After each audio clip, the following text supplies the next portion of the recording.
Yatnal notice ಕೊಟ್ಟಿದ್ರೆ ಅವ್ರ party internal ವಿಚಾರ. ಆದ್ರೆ ಅವ್ರು ನಿನ್ನೆ ಇನ್ನೊಂದು ಮಾತು ಹೇಳಿದ್ದಾರೆ, ವಿಜಯೇಂದ್ರನ್ ಅಂಡರ್ಸ್ಟ್ಯಾಂಡಿಂಗ್ ಪಾಲಿಟಿಕ್ಸ್, ವಿಶೇಷವಾಗಿ ಡಿ ಕೆ ಶಿವಕುಮಾರ್ ಅವ್ರ ಜೊತೆಗೆ ಅವ್ರ ಜೊತೆ ಎಲ್ಲ ದಾಖಲಾತಿಗಳಿಗೆ ಸಹಿ ಹಾಕಿಸ್ಕೊಳ್ಳೋದು ಸೇರಿದಂತೆ ಆ ರೀತಿಯ ದಾಖಲೆಗಳನ್ನ ನಾನು ಬಿಡುಗಡೆ ಮಾಡ್ತೀನಿ ಅನ್ನುವಂಥ ಆರೋಪ ಮಾಡಿದ್ದಾರೆ.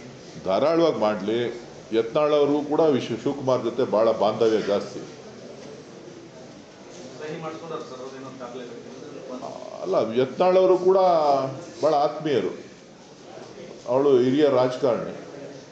ಸೊ ಅವರು ಕೂಡ ಅವಾಗವಾಗ ಶಿವಕುಮಾರ್ ಅವ್ರ ಜೊತೆ ಕುಶಲೋಪಚಾರಗಳನ್ನು ಮಾತಾಡ್ತಾ ಇರ್ತಾರೆ.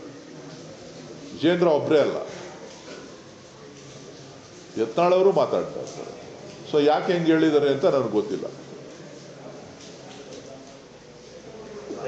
ಅವರ ಅಡ್ಜಸ್ಟ್ಮೆಂಟ್ ಬಿಜೆಪಿ ಕಟ್ಟೋಕೆ ಅಡೆತಡೆ ಆಗ್ತಾ ಇದೆ, ಹಾಗಾಗಿ ಬದಲಾವಣೆ ಮಾಡೋಕ್ಕೋಸ್ಕರ ಹೋರಾಟ ಮಾಡ್ತಾ ಇದ್ರು ನಾವು ವಿಜೇಂದ್ರ ಅವ್ರನ್ನ. ನನಗೆ ಅವರ ಆಂತರಿಕ ವಾಚಾರ ಬೇಡ.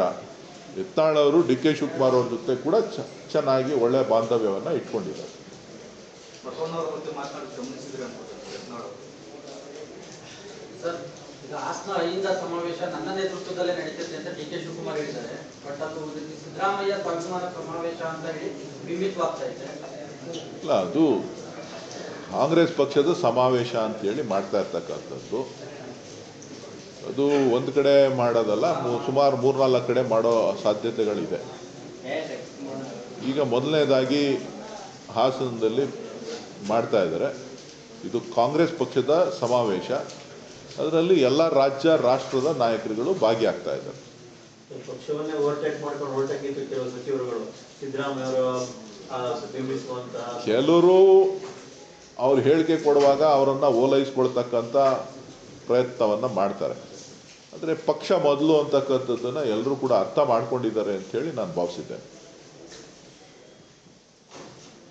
ಕೆಪಿಸಿಸಿ ಅಧ್ಯಕ್ಷ ಬದಲಾವಣೆ ಚರ್ಚೆ ನಡೀತಾ ಇದೆ ಸರ್.